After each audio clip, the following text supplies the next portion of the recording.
Bismillahirrahmanirrahim. Assalamualaikum warahmatullahi ta'ala wabarakatuh.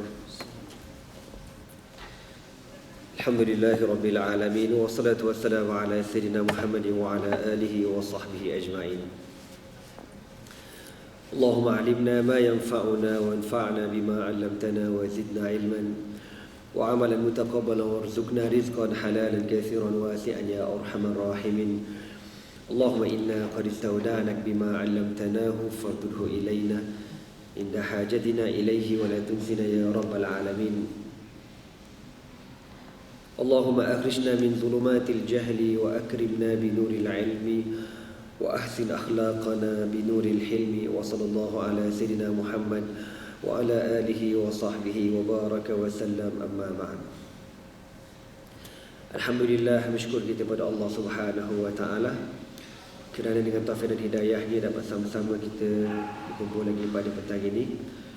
InsyaAllah pada hari ini dan pada kuliah-kuliah saya yang akan datang, insyaAllah saya cuba untuk menumpukan tentang perbahasan khusus dalam sejarah tamadun mazhab Al-Imam Syafi'i.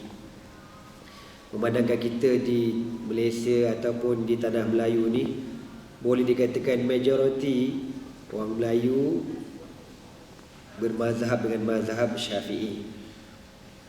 Hanya adalah segelintir bermazhab dengan mazhab Hanafi, itu pun bukan orang Melayu, orang India, orang Bangla, Pakistan dan sebagainya. Tapi kalau biasanya orang Melayu ni dia bermazhab Syafi'i. Yang tak ada mazhab tu dia panggil Wahabi, macam tu. Okeylah. Saya cadangkanlah bagi sesiapa yang berminat nak membaca tentang Imam Syafi'i yang rujukannya dalam berbahasa Melayu, boleh cari kitab ni. Ia bertajuk Sejarah dan Keagungan Mazhab Syafi'i, karangan seorang ulama daripada Minangkabau, Kiai Sirajuddin Abbas. Ya, Kiai Sirajuddin Abbas. Tapi saya rasa mungkin dah tak ada kot cetakan baru ni, lama dia cetakkan. Last kali dicetak tahun 1979. Dalam banyak-banyak buku yang bertulisan Rumi berbahasa Melayu ni, Kiai Sirajuddin Abbas ni antara penulis yang saya amat minati lah, dengan sebab keilmuan dia, orang yang alim, dia seorang yang amat mempertahankan mazhab Ahlus Sunnah wal Jamaah daripada segi akidah dan juga pegangan fiqh.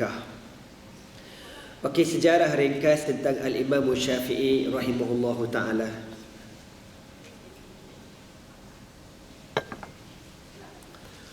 Al-Imam Syafi'i nama dan gelaran beliau, nama asal dia ialah Muhammad bin Idris, diberi gelaran Abu Abdillah. Muhammad bin Idris dan diberi gelaran Abu Abdillah. Dia kata dekat sini orang Arab kalau menuliskan nama biasanya mendahulukan gelaran daripada nama, sehingga berbunyi Abu Abdillah Muhammad bin Idris. Ini style orang Arab lah. Orang Arab biasa kalau kita yang dah berumah tangga ni, dia tak panggil kita dengan nama, dia panggil kita dengan gelaran. Gelaran tu dalam bahasa Arab dia kata apa-apa yang disandarkan kepada perkataan abun ataupun ummun. Contoh macam gini lah, macam nama saya Muhammad Nazmi bin Abdul Karim. Jadi orang Arab akan tanya, kau anak sulung kau nama apa? Nama anak sulung saya Nadirah. Jadi orang Arab panggil saya apa? Abu Nadirah, bapa kepada Nadirah. Kalau saya ada anak sulung nama Muhammad, dia akan panggil Abu Muhammad. Begitulah seterusnya. Orang Arab jarang panggil nama dengan nama, tetapi dia lebih kepada gelaran sebagai tanda penghormatan. Maka Al-Imam Syafi'i, gelaran dia Abu Abdillah, bapa kepada Abdullah, dengan sebab dia ada anak yang bernama Abdullah. Beliau lahir di Gaza, bahagian selatan daripada Palestin, pada tahun 150 Hijri, pertengahan abad yang kedua Hijriah. Jadi Imam Syafi'i ni golongan orang kita panggillah salaf tu kan. Imam Syafi'i ni orang salaf. Salaf ni orang yang telah terdahulu. Kita zaman sekarang dipanggil khalaf, orang yang telah terkemudian. Dalam bahasa Arab, khalfun dengan makna belakang, salaf yang terkemudian, yang terdahulu. Ya, kita ni golongan khalaf, yang terkebelakang. Jadi tak betul kalau orang zaman sekarang ni dia hidup, dia kata ana salafi. Tak betul, kau khalafi, sebab kau duduk zaman 2016, zaman harga barang naik. Jadi Imam Syafi'i lahir pada tahun 150 Hijri, yang Rasulullah sallallahu alaihi wasallam sebut dalam hadis. Nabi kata, khairul quruni qarni, thumma alladhina yalunahum, thumma alladhina yalunahum, thumma lam ya'ti yaumun illa wa ba'dahu syarrun minhu.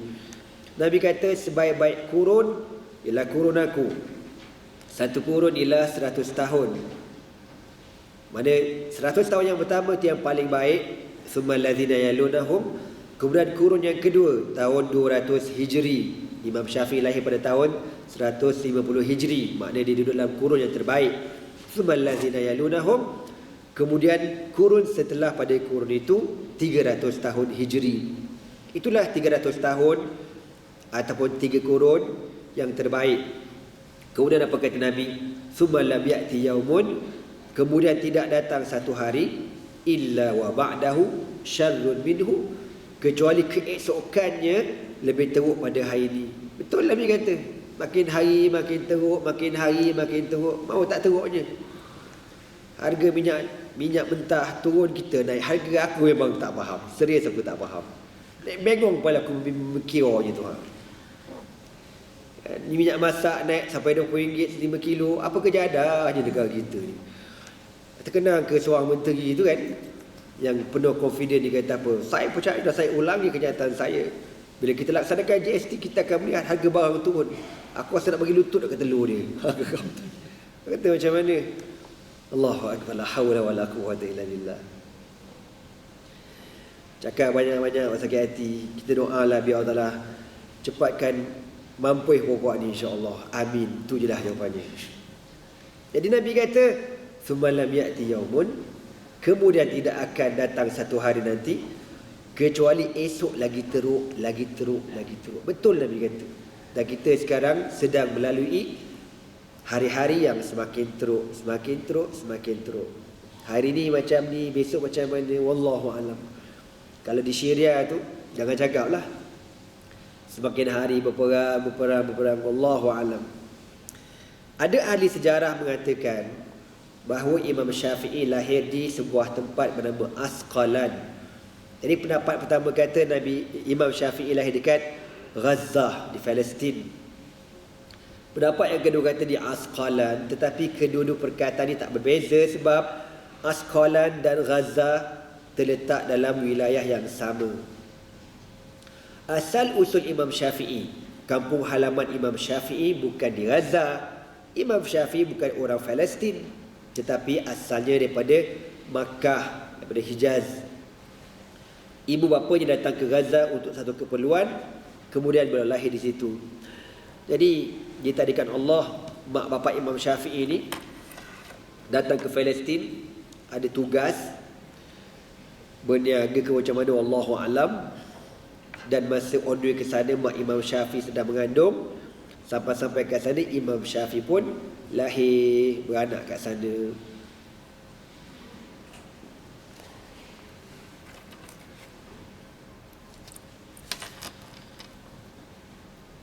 Dia kata dekat sini, waqad rahala ila hadhihi al-madinah ba'da an ana min al-faqr wa qillati dhati fi al-Hijaz fa ata Ghazata yaltamisu fi al-'aish al-hani' ma ahlihi. Antara sebab mak bapak Imam Syafi'i pindah ke Palestin sebab untuk mencari pekerjaan dekat sana.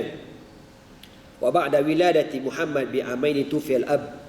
Jadi setelah Imam Syafi'i lahir dekat Palestin di Gaza selama 2 tahun, bapa dia meninggal dunia. Jadi Imam Syafi'i ini anak yatim. Rasulullah SAW pula, kalau kita baca sejarah Nabi, bapa Nabi ni meninggal ketika Nabi dalam kandungan maknya 2 bulan. 2 bulan dalam kandungan Aminah, meninggal bapa Nabi yang masa tu berada di Syria pula, di Madinah. Selepas pulang daripada berniaga di Syam, balik transit berehat di Madinah, meninggal dunia kat sana. Okey, pada ketika beliau masih kecil, bapanya meninggal dunia di Gaza, maka menjadilah Imam Syafi'i anak yatim dan dibeli oleh ibunya sahaja. Sejarah mencatatkan ada 2 kejadian yang berlaku ketika Imam Syafi'i lahir dan sebelum lahir. Yang pertama, sewaktu Imam Syafi'i dalam kandungan ibunya bermimpi bahawa ada sebuah bintang telah keluar daripada perutnya dan terus naik tinggi ke langit. Kemudian bintang itu pecah berderai dan menerangi daerah-daerah di sekelilingnya. Jadi satu malam, mak Imam Syafi'i ini tidur bermimpi. Dia mimpi ada bintang keluar pada perut dia. Bintang tu keluar tinggi, naik ke langit, bam, meletup. Lepas tu bersepah bintang-bintang ni. Kemudian bintang ni pergi dekat kawasan yang gelap-gelap, jadi terang kawasan tu. Jadi esoknya mak Imam Syafi'i ini jumpa ulama-ulama dekat Palestin dan tanya tentang mimpi itu apa maknanya. Ahli mimpi mentafsirkan bahawa dia akan melahirkan seorang putera yang ilmunya akan meliputi seluruh alam. Jadi ulama-ulama zaman dulu bila dia dengar mimpi mak Imam Syafi'i, dia kata apa? Puan akan lahirkan seorang baby dan baby ini akan ilmunya akan luas seluruh alam ini. Ada hadis yang Nabi sebut akan lahir seorang di kalangan Quraisy yang ilmunya meluasi sekalian alam ini. Maka betul lah tafsiran para alim ulama dulu. Dan dikata dekat sini sekarang menjadi kenyataan bahawa ilmu Imam Syafi'i memenuhi dunia, bukan saja di tanah Arab, di Timur Tengah, di Afrika, juga sampai di Indonesia, Malaysia, Thailand, Filipina dan lain-lain lagi. Itu mimpi mak Imam Syafi'i. Saya masa belajar dekat Syria dulu, ada seorang kawan saya dia mimpi. Dia mimpi dia minum dekat 3 buah telaga depan rumah dia. Rumah kat Syria tu lah. Dia ada sewa rumah kat Syria. Dalam mimpi tu dia minum dekat 3 buah telaga ni. Besok dia pun jumpa Tok Guru, dia tanya, "Syekh lah, makna apa?" Syekh kata, "Kau akan berguru dengan 3 ulama besar di Syria." Kan, 3 orang ulama Syria yang besar ni, almarhum Syekh Muhammad Sir Ramadan Al-Buti, Syekh Syekh Sadiq Habanakah dan juga Syekh Mustafa Bura. 2 orang dah meninggal dunia, seorang lagi masih hidup. Dan betul takbir mimpi tersebut, kawan saya ini memang berguru belajar dengan 3 orang ulama besar Syria. Itu mimpi dia, ya. Mimpi orang baik-baik ni gitulah. Ada pagi tadi mimpi aku lepas subuh aku tidur. Sebab mengantuk kan, tidurlah kejap. Ingat tak budak orang Syria yang datang kat sini kan, yang wakil Muslim care, dia buka sekolah kat Syria. Mimpi dia syahid, tuan-tuan. Oh, syahid. Aku pun sedih lah, nangis-nangis. Sekali dalam mimpi tu datang mimpi lain pula. Datang mimpi lain, dia ulang balik rakaman mamak tu syahid. Dia kata bukan dia syahid, orang lain, ISIS, dia kata. Oh Allah, kata siapa je tu. Ada pun call dia pagi tadi, aku mimpi kau syahid dah. Dia kata Masya Allah, suka sangatlah dia. Tapi bukan kau, IS aku cakap. Saya mimpi Syria 3 pagi ni dah 3 kali. Lepas subuh mengantuk-ngantuk, lepas baca Quran tu terlelap, mimpi pergi perang. Aku rasa dekat-dekat dah tu. Okeylah tuan-tuan semua. Ala kuliah. Mimpi ni ada waktu-waktunya. Ada waktu yang kuat makna dia. Antara mimpi yang kuat maknanya lepas daripada qiyamul lail, tuan-tuan sembahyang tahajud, qiyamul lail, tuan-tuan bermimpi, itu maknanya kuat. Tapi biasa kalau lepas subuh macam aku tu, itu mengarut je lah. Dan antara makna lagi kuat, ketika waktu qailulah, ada waktu tengah-tengah aku ngajar ni, kau mau tidur, kau mimpi, itu maknanya kuat. Jadi tidurlah belaka tuan-tuan. Okey. Jadi Imam Syafi'i bermimpi matahari dah pula bintang keluar daripada perut dia, bintang tu pun pecah bersepai dan memberikan cahaya di segenap penjuru alam. Maka ulama menafsirkan anak kau ni besok ilmunya merata-rata sampai. Betul kata ulama tu. Sepanjang sejarah pada hari Imam Syafi'i dilahirkan, meninggal dunia dua orang ulama besar.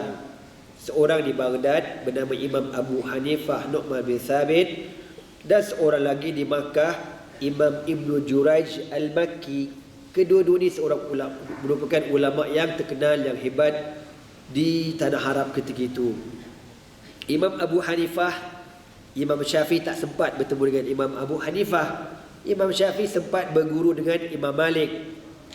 Kemudian Imam Syafi'i sempat belajar dengan anak murid kanan Imam Abu Hanifah, Muhammad bin Hasan Ash-Shibani. Dia sempat belajar, dia ambil first hand ilmu Imam Abu Hanifah daripada anak murid yang paling kanan, daripada anak murid Imam Abu Hanifah.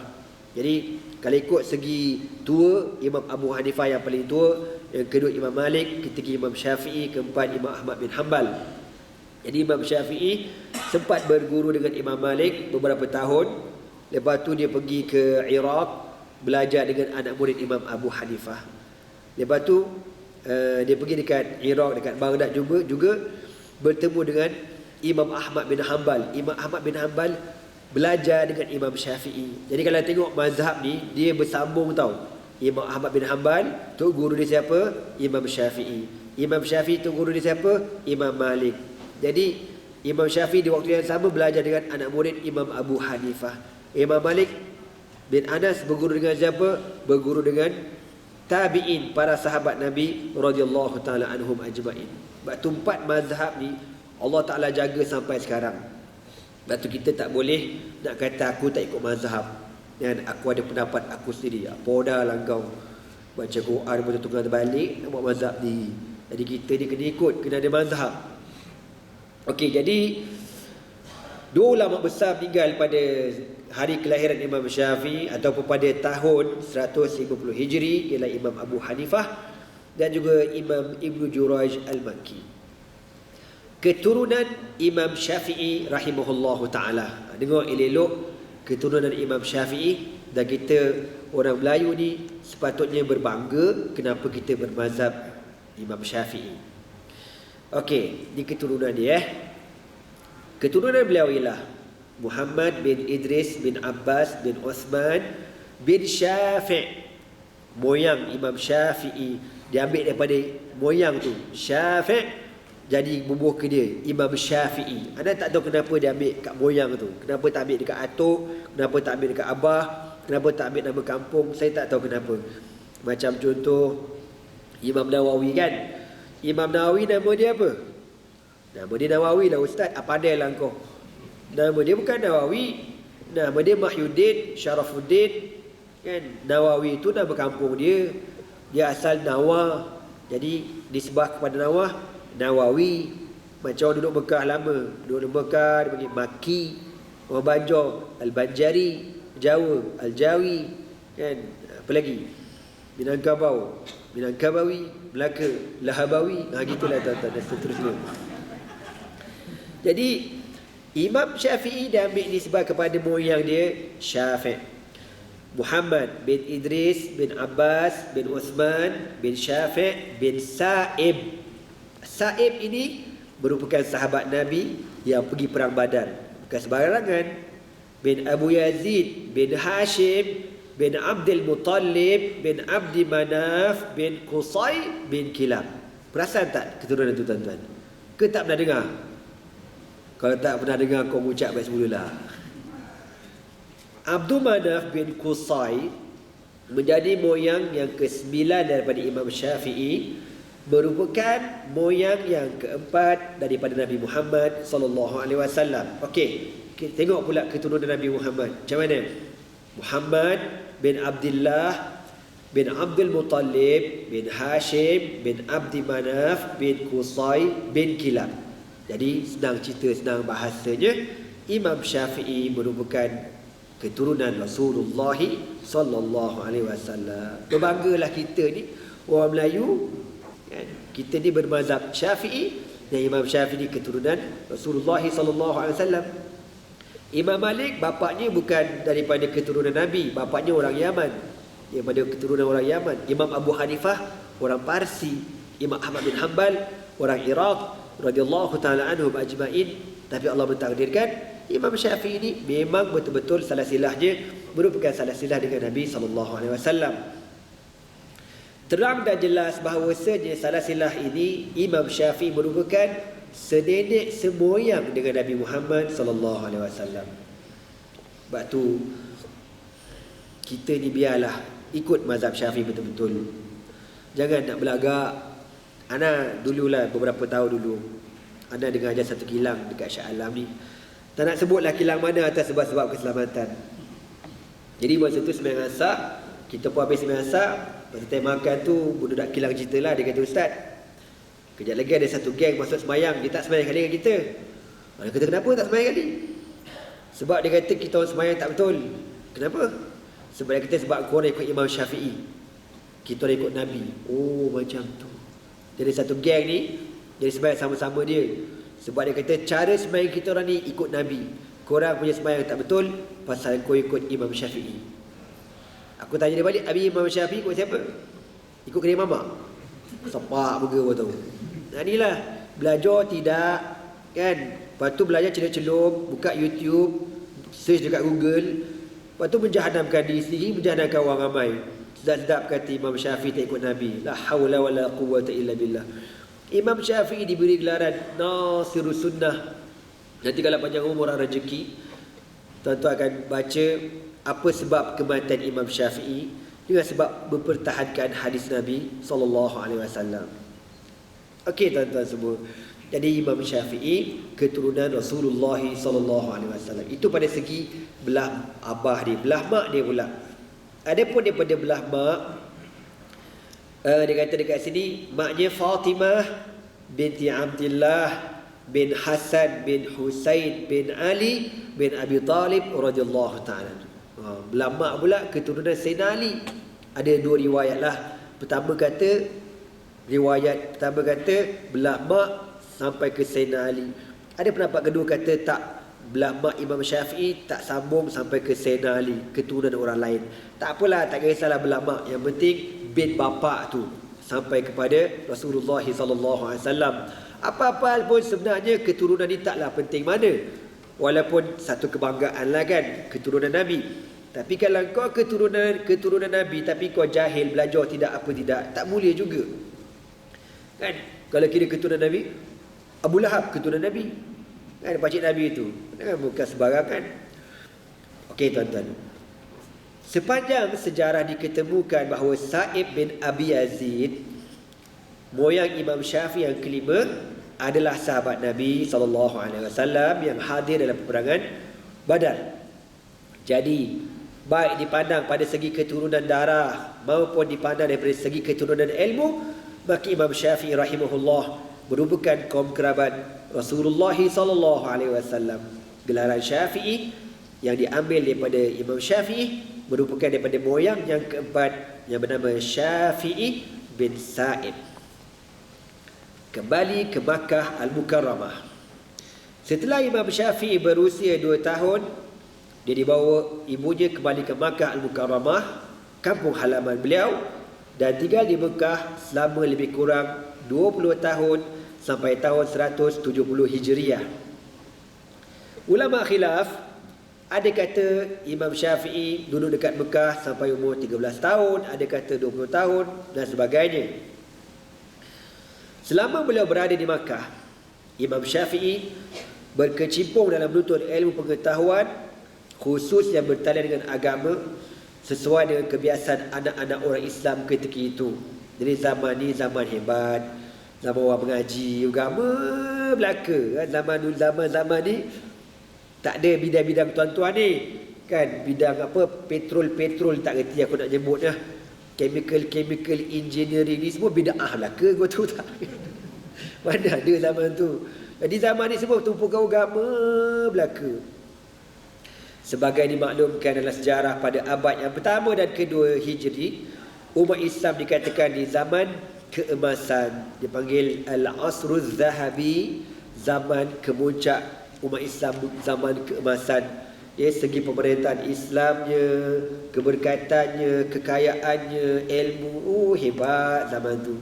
Kalau kita baca kan, zaman-zaman Khulafaur Rashidun, zaman yang paling mewah, dia start paling mewah zaman Sayyidina Osman bin Affan.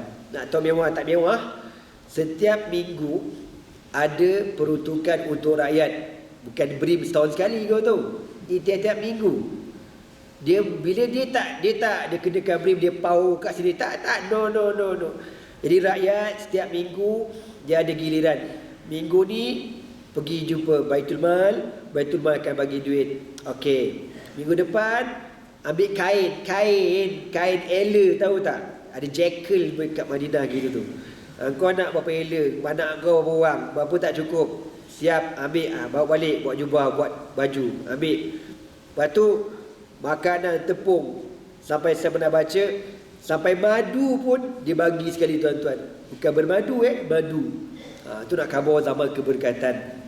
Berkat sungguh. Sebab apa? Sebab orangnya baik-baik, orang bertakwa pada Allah.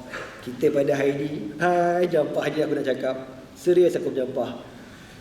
Dia boleh cakap tujuan dia naikkan harga minyak untuk mensejahterakan rakyat. Aduh, aku tak faham bang. Come on lah. Tolonglah kau bagi aku faham aku. Aku kata mungkin yang cakap tu dah gila aku rasa. Sejahtera, geram tu lagu. Hasbunallah wa ni'mal wakil. La hawla wa la quwwata illa billah. Astaghfirullahalazim. Saya doa dan mati, Allahumma ahliki zalimin bizzalimin wa akhrijna min bainihim salimin. Tuan-tuan tolonglah, amin. Amin pun penakut nyampah tu. Allahumma ahliki zalimin bizzalimin wa akhrijna min bainihim salimin. Allahumma kfinahum bima syi'ta. Alhamdulillah. Makna apa?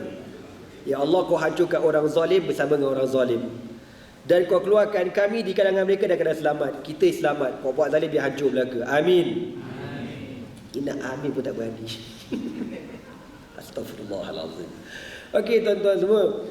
Jadi zaman ni zaman dipanggil Asrul Zahabi, zaman keemasan. Sedang memuncak, membumbung tinggi. Agama Islam tersebar luas sampai ke barat, ke Morocco, ke Sepanyol, ke Iran, ke Afghanistan, ke India Selatan, ke Indonesia, ke Afrika, dan hampir ke seluruh daerah ketika itu. Jadi Islam tersebar zaman tahun kurun-kurun ini hebat.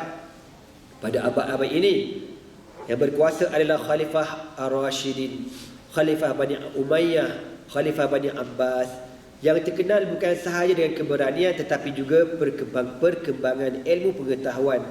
Jadi kita baca sejarah kan, 4 orang Khulafaur Rashidun, Abu Bakrin, Umar, Uthman, Ali, semua ulama belaka, orang alim belaka, orang hebat-hebat belaka. Ganti pula Bani Umayyah, orang hebat-hebat, orang alim. Lepas tu menaik Abbasiyah, orang hebat-hebat, orang alim. Bukan di kalangan masyarakat Islam aja, bahkan di kalangan belah Rom, dia punya apa benda tu? Raja Rom tu pun dia panggil Kaisar. Orang putih panggil apa? Jesus. Poyo dia. Kaisar. Tak tahu ada orang putih lebih kurang bunyi itu. Lebih kurang kan. Dia punya raja itu pun padri. Besar punya padri, bukan cap ayam punya padri. Macam Hercules tu kan. Dalam Sahih Bukhari sebut Herakla. Siapa lagi nama dia apa tu? Muqawqis. Tu semua padri-padri yang menghafal Taurat dan Injil. Dia tahu belaka. Dulu dalam masa Khalifah Harun Ar-Rashid dan juga Al-Ma'mun, antara tahun 170 Hijri sampai tahun 218 Hijri, terkenal sebagai memuncak ilmu, kedudukan ilmu pengetahuan. Zaman dulu ni khalifah-khalifah, dia rapat dengan ulama, dia panggil ulama duduk kat istana, interview, bincang masalah. Sebab tu macam contoh Sayyidina Umar bin Abdul Aziz, kan, Sayyidina Umar bin Abdul Aziz sebelum jadi khalifah, dia dah orang alim, dah mengajar sampailah jadi YB. Lepas tu dilantik jadi khalifah. Bila dilantik jadi khalifah, setiap malam lepas habis tugas, dia akan kumpulkan ulama bermuzakarah. Dia takut ilmu dia tu hilang. Muzakarah dengan ulama. Dalam agama Islam yang sangat dipatuhi oleh orang ketika itu, baik dalam hadis Nabi maupun petunjuk Al-Quran, banyak sekali terdapat petunjuk-petunjuk yang menganjurkan kepada mempelajari ilmu pengetahuan, khususnya berkaitan dengan agama. Sesuai dengan ini, maka Imam Syafi'i pada masa mudanya menghabiskan waktunya untuk menuntut ilmu pengetahuan. Imam Syafi'i menghabiskan waktu muda untuk belajar, kan. Kita habis masa muda tak tahulah habis masa apa. Allahu'alam, nak cakap malu. Kono-kono saya habis masa muda dengan belajar poyo. Yelah, kita belajarlah juga, tapi tak macam orang dulu belajar. Orang dulu belajar dahsyat, ngeri. Markas ilmu pengetahuan ketika itu di mana? Jadi pusat-pusat pengajian terhebat zaman Imam Syafi'i dekat mana? Ada 5 negara. Makkah, Madinah, Kufah di Iraq, Syam di Damsyik Syria, dan juga Mesir. Inilah 5 tempat yang dikata dekat sini. Oleh kerana itu, seluruh pemuda-pemuda mengidamkan dapat tinggal di salah satu kota tersebut untuk menuntut ilmu, untuk mencari ilmu pengetahuan daripada yang rendah sampai yang paling tertinggi. Masa saya belajar dulu kan, kita pergi Syria tahun 92 kan. Masa tu kita dengarlah orang pergi belajar kat Pakistan, belajar dekat India. Kita Pakistan, India ni tak boleh nak pergi pasal takut tengok orang India kan. Lepas tu orang kata pergi belajar dekat Mesir, tapi Mesir masa tu kat Al-Azhar susah nak pergi pasal kena dah ada sijil. Orang macam saya ni tuan-tuan, mana ada SPM, tak ada SRP, tak ada UPSR, orang tak ada masa depan, biasalah kan. Jadi bila nak belajar ni susah. Jadi nak sambung ke Jordan pun nak sijil juga. Lepas tu kos pun tinggi. Lepas tu ada kawan kebetulan dia belajar kat Syria. Dia balik dia kata, kau nak belajar pondok tak? Kita dah belajar pondok kat Malaysia kan. Ni pondok style Arab ni. Kat mana? Kat Syria. Best belajar kat Syria, dia kata. Okey, boleh. Dia cerita kan, seronok belajar kat Syria ni. Tapi dia kata, rumah dia pakai tanah liat lah. Kau biar betul kau rumah tanah liat? Tak percaya kau pergi lah, dia kata. Jadi saya pun, masa tu umur 19 kan, sembang dengan mak abah. Okeylah, kau pergi belajar. Mak abah memang tak kisah. Sebab, alhamdulillah lah. Sebab, kita ni dah dididik daripada kecil, belajar bukan nak sijil. Kita nakkan keredaan Allah Subhanahu Wa Taala. Jadi malam saya nak pergi belajar tu, tengah-tengah packing beg barang tu, mak masuk bilik, mak kata apa? Kau ingat ni, kau nak belajar, kau nak pergi belajar. Kau ingat, niat kau tu betul kan? Siap, kata apa? Kau ingat tak Nabi kata apa? Innamal a'malu binniyat wa innama likulli imri'in ma nawa. Faman kana hijratuhu ila Allah wa rasulih fa hijratuhu ila Allah wa rasulih. Wa man kana hijratuhu lid-dunya yusibuha aw imra'atin yankihuha fa hijratuhu ila ma hajara ilaih. Kau jangan main. Mak aku hafal hadis. Jadi malam tu dia ada smackdown ada tuan-tuan. Nabi kata apa? Innamal a'malu binniyat.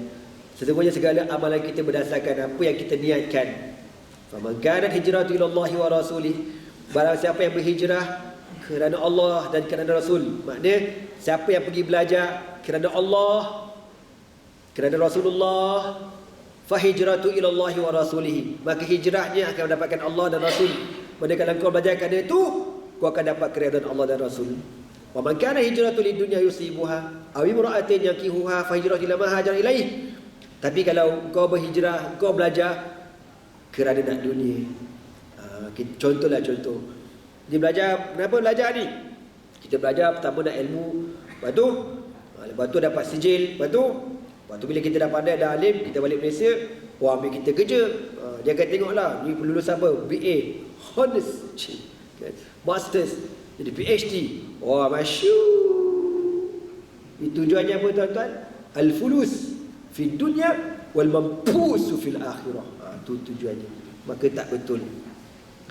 Sebab tu kita memang dah diajar pada kecil belajar kerana Allah, bukan kerana sijil. Alhamdulillah. Dan sampai sekarang pun insya-Allah sampai mati insya-Allah kita buat kerja kerana Allah, insya-Allah. Amin. Semua sekali insya-Allah. Amin. Nak anu tak confident je bunyi tu. Tuan-tuan je tuan-tuan tak sama tau bidang dengan saya. Saya belajar agama, tuan-tuan belajar benda dunia ni lain lah kan. Memang tujuan belajar nak sijil, nak dapat kerja, nak cari nafkah. Lain tuan-tuan, tak sama. Kita yang ngaji agama ni tak boleh. Kan kata, kenapa belajar agama? Belajar agama pasal balik nanti bunyi pesyarat dekat UIA lah. Tak boleh dia macam tu. Ataupun dulu ada seorang makcik saya suka sangat cakap, belajarlah rajin-rajin ni, kau balik besok kau boleh ganti mufti Selangor tu. Tak ingin aku kata. Bukan itu matlamat kita tuan-tuan ya. Jadi mak dah pesan belajarkan Allah. Sampai kat Syirah pun macam tu juga, pesan belajarkan Allah. Harap-harap itulah niat kita tak akan berubah sampai kita bertemu semula dengan Allah Subhanahu Wa Taala, insya-Allah. Amin. Okey tuan-tuan, jadi kita orang pun pergilah belajar ke Syria. Sebelum ke Syria, kita pergi Jordan dulu. Jadi kita ni budak-budak kan, umur 19 tapi tak mature lagi lah masa tu. Jumpalah abang-abang sedia dekat Jordan. Tanya abang belajar apa kat sini? Kita belajar kuliah adab. Kuliah adab. Dalam hati kata, kurang ajar sangat ke dia? Sampai nak belajar beradab dekat Jordan. Jauh benar. Setahu aku belajar baik, jauh belajar beradab sampai ke Jordan. Dalam hati kata kita bodoh ke, kurang ajar je ni. Dalam aku baru tahu. Lah rupanya dalam istilah kuliah adab di mana kuliah bahasa Arab kan, bahasa akademik apa benda? Mana dia takhasus dia, pengkhususan dia bahagian bahasa Arab, dia bahagian kuliatul adab. Termasuklah sastra Arab dan sebagainya. Kita pun sampai kat Jordan. Duduk. Tahu apa budak Jordan cerita kat anak?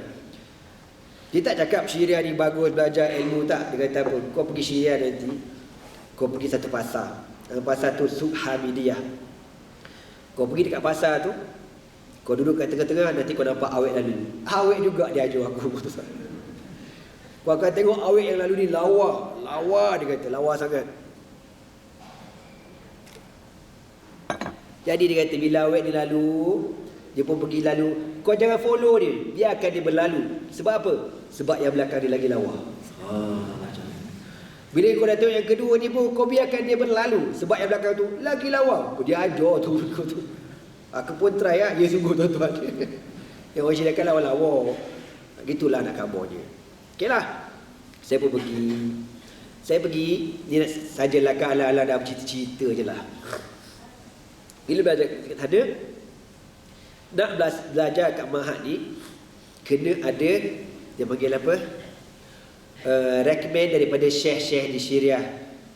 Ada setengah-setengah, ada 3 Mahat glamour kat sana lah. Ada 4 Mahat. Mahat Fathul Islami, Mahat Tahzib wa Ta'lim, Mahat Aminah dan Mahat Al-Furqan. Saya di Mahat Al-Furqan. Mahat yang paling top, Mahat Fathul Islami. Ini yang masuk ni otak semua Power Rangers semua. Dia punya interview macam mana? Jadi contohlah saya Budi kan, saya guru besar ni, interview budak. Dia kata tafadhal, budak masuk. Dia tengok je budak tu. Dia pakai scan tuan-tuan. Scan, kau jangan main-main. Fadhal, keluar. Macam tu. Tak tanya suruh baca kitab ke, tak ada. Dia tak tanya kau ngapal berapa juzuk. Dia scan gitu je. Keluar. Lepas tu masuk pula next. Tengok je. Allah. Macam tu main scan kau tu. Jadi kadang tu scan tu ada betul, kadang-kadang rosak juga scan tu tuan-tuan. Okeylah. Jadi sampai yang saya ni, saya nak masuk sekolah tu, tapi tak layak sebab tak cerdik kan. Kita pun belajar tak pandai mana. Dapatlah sekolah yang keempat tu, Mahat Al-Furqan ni. Jadi nak dapat tu pun dah penuh dah, tak boleh. Aku kata macam mana ni aku nak belajar ni dah sebulan tak ada tempat nak belajar, macam mana ni Aku kata cubalah minta Mama dan Syekh buat surat bagi dekat sekolah tu. Kita pun pergi, tawakal. Kali pertama kata tak boleh, dah penuh, minta maaf. Dia kata tak boleh.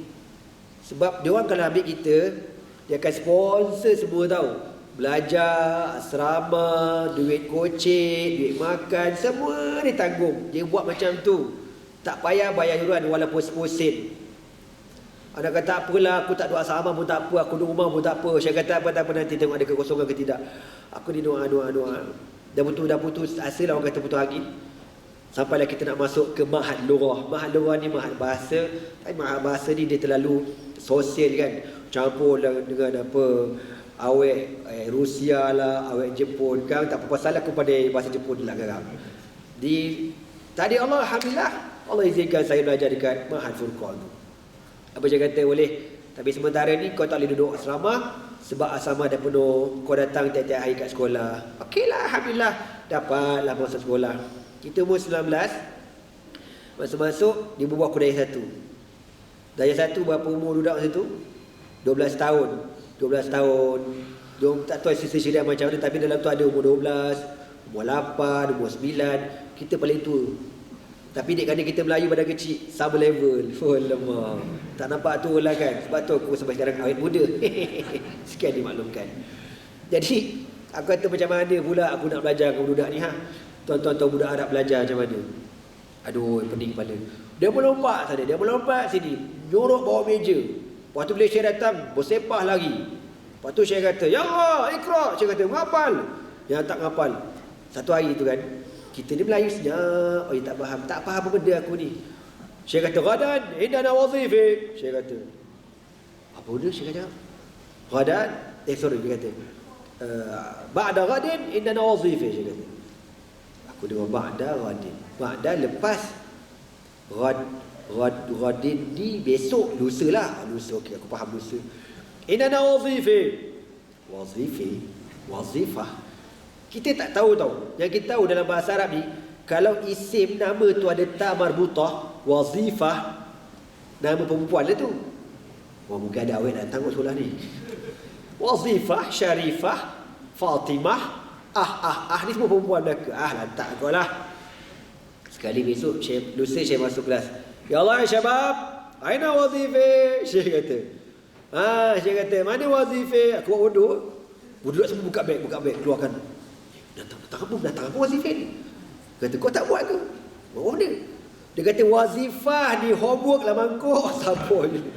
Wazifah tu homework rupanya kau tu. Sejak pada itulah kan. Jadi saya kata, siapa tak buat wazifah, aku nak tanya. Satu panggil budak Arab yang aku geram. When hizab, saya kata, mana tali pinggang? Berebut keluarkan tali pinggang. Berebut. Orang patut sorok lah tali pinggang tu. Berebut. Yang tak buat homework pun keluarkan juga tali pinggang dia. Fadal ya Syekh. Dia kata, kau buat tak? Aku tak buat. Kau dulu kena. Jadi gitulah. Seronok juga belajar pengalaman budak ni kan. Tapi kita tak pernah kena hutan pun. Syekh tengok muka kita, tahu dah muka welfare. Tak perhati nak hutan. Belajar setahun, 2 tahun, 3 tahun, 4 tahun, 5 tahun, 6 tahun, sampailah tahun akhir 7 tahun. Alhamdulillah kan. Seronok belajar ni, memang seronok. Saya kalau Allah Ta'ala bagi kembali ke zaman silam, saya akan balik semula ke Syria untuk belajar semula. Itulah cita-cita aku. Kalau orang tanya kan, apakah saat-saat yang paling manis dalam hidup Ustaz? Adakah ketika Ustaz kahwin kali pertama? Cewa. Macam ada kali kedua? Tak. Adakah ketika tak. Semua tu biasa-biasa je bagi aku. Yang paling best ketika kita belajar. Tu yang paling best sekali. Sebab apa? Kita belajar susah, kita belajar menghargai ilmu, kita kenal macam-macam lah. Okey tuan-tuan, jadi itu pengalaman yang tak seberapa lah ya, kita belajar dulu. Okey, jadi Imam Syafi'i rahimahullahu ta'ala belajar daripada peringkat rendah sampai yang paling tinggi. Dan Imam Syafi'i belajar Al-Quran dengan seorang ulama bernama Ismail bin Qustantin. Pada usia 9 tahun, Imam Syafi'i telah menghafal 30 juzuk Al-Quran. Ada riwayat menceritakan, selain pada guru ni, ada guru yang lain tahu mengajar Quran zaman tu. Jadi guru yang lain ni, diorang ambil duit tuition. Kan pasal dia pun nak hidup juga. Dan ada hadis Nabi kata, inna ahaqqa ma akhastum alaihi ajran kitab Allah. Benda yang paling berhak kau ambil upah ialah mengajar Al-Quran. Orang mengajar Quran boleh ambil upah, tak ada masalah. Jadi mak Imam Syafi'i orang miskin, orang susah. Jadi kau nak bayar tuition, duit tak ada. Habis nak macam mana? Imam Syafi'i ni masa umur 9 tahun, dia pergi kelas tuition, dia dengar tok guru dia ajar. Contoh kan, tok guru kata, ikut tok guru baca. Alam nashrah laka sadrak wa wada'na anka wizrak alladhi anqadha dhahrak. Contoh. Imam Syafi'i dengar, dia hafal. Lepas tu tok guru kata, baca ulang. Tok guru sakit perut nak pergi berak ni. Tok guru pergi berak. Imam Syafi'i duduk dekat kursi tok guru dia, dia ngajar budak sembahyang dia. Ikut. Alam nashrah laka sadrak wa wada'na anka wizrak. Sekali tok guru masuk kelas, ada orang ngajar kelas aku. Siapa ngajar? Tengok-tengok Imam Syafi'i, budak kecil. Dia tengok, dia perhati, ada talent budak ni. Umur 9 tapi pandai ngajar tu. Sehari, 2 hari, 3 hari, tok guru pun sakit buat sokmo lah. Main WhatsApp kat luar. Tak. Ada budak ganti lah. Menyebabkan tok guru dia ni kata kau belajar free, tak payah bayar tuition, sebab kau boleh ngajar. Jadi ada talent daripada kecil lagi. Jadi budak kecil ni tuan-tuan, kalau daripada kecil macam tu dah ada talent, dia asah talent je, insya-Allah berjadi. Yang tak cerdik pun kalau dia asah jadi juga bangun. Ni tak, anak suara sedap-sedap, orang suara sedap pergilah hantar mengaji, ni tak. Masuk bintang kecil, nyanyi. Dah mak bapak pergi karaoke, kata apa? Kan? Bapak jual 8 tahun berturut-turut Petronas karaoke. Contoh. Kita pun bangga bodoh lah. Kan aku kata salah menyanyi, tak salah. Tapi tak payahlah ke situ. Aku pun suara sedap juga, saja malah nak action je. Jadi tuan-tuan, talent tu dah ada daripada kecil lagi. Dia asal, okey. Kau tak payah bayar tuition, kau mengajar je. Jadi mak dia pun tak payah pening kepala cari duit, belajar secara percuma dengan tok guru Quran ni. Jadi dalam usia 9 tahun, Imam Syafi'i dah mula menghafal 30 juzuk Al-Quran. Dia kata lagi, Imam Syafi'i mula tertarik dengan puisi, syair dan sajak bahasa Arab klasik, sehingga beliau sewaktu datang ke kabilah Badui di padang pasir, kabilah Huzail dan lain-lain, kadang-kadang beliau tinggal lama di kabilah itu untuk mempelajari bahasa sastra Arab. Okey, ceritanya gini tau. Ketika Imam Syafi'i duduk kat Mekah tu, dia pun dah sampai umur matang, umur 11, 12, 13. Ada seorang ulama besar daripada Mesir nama Laith bin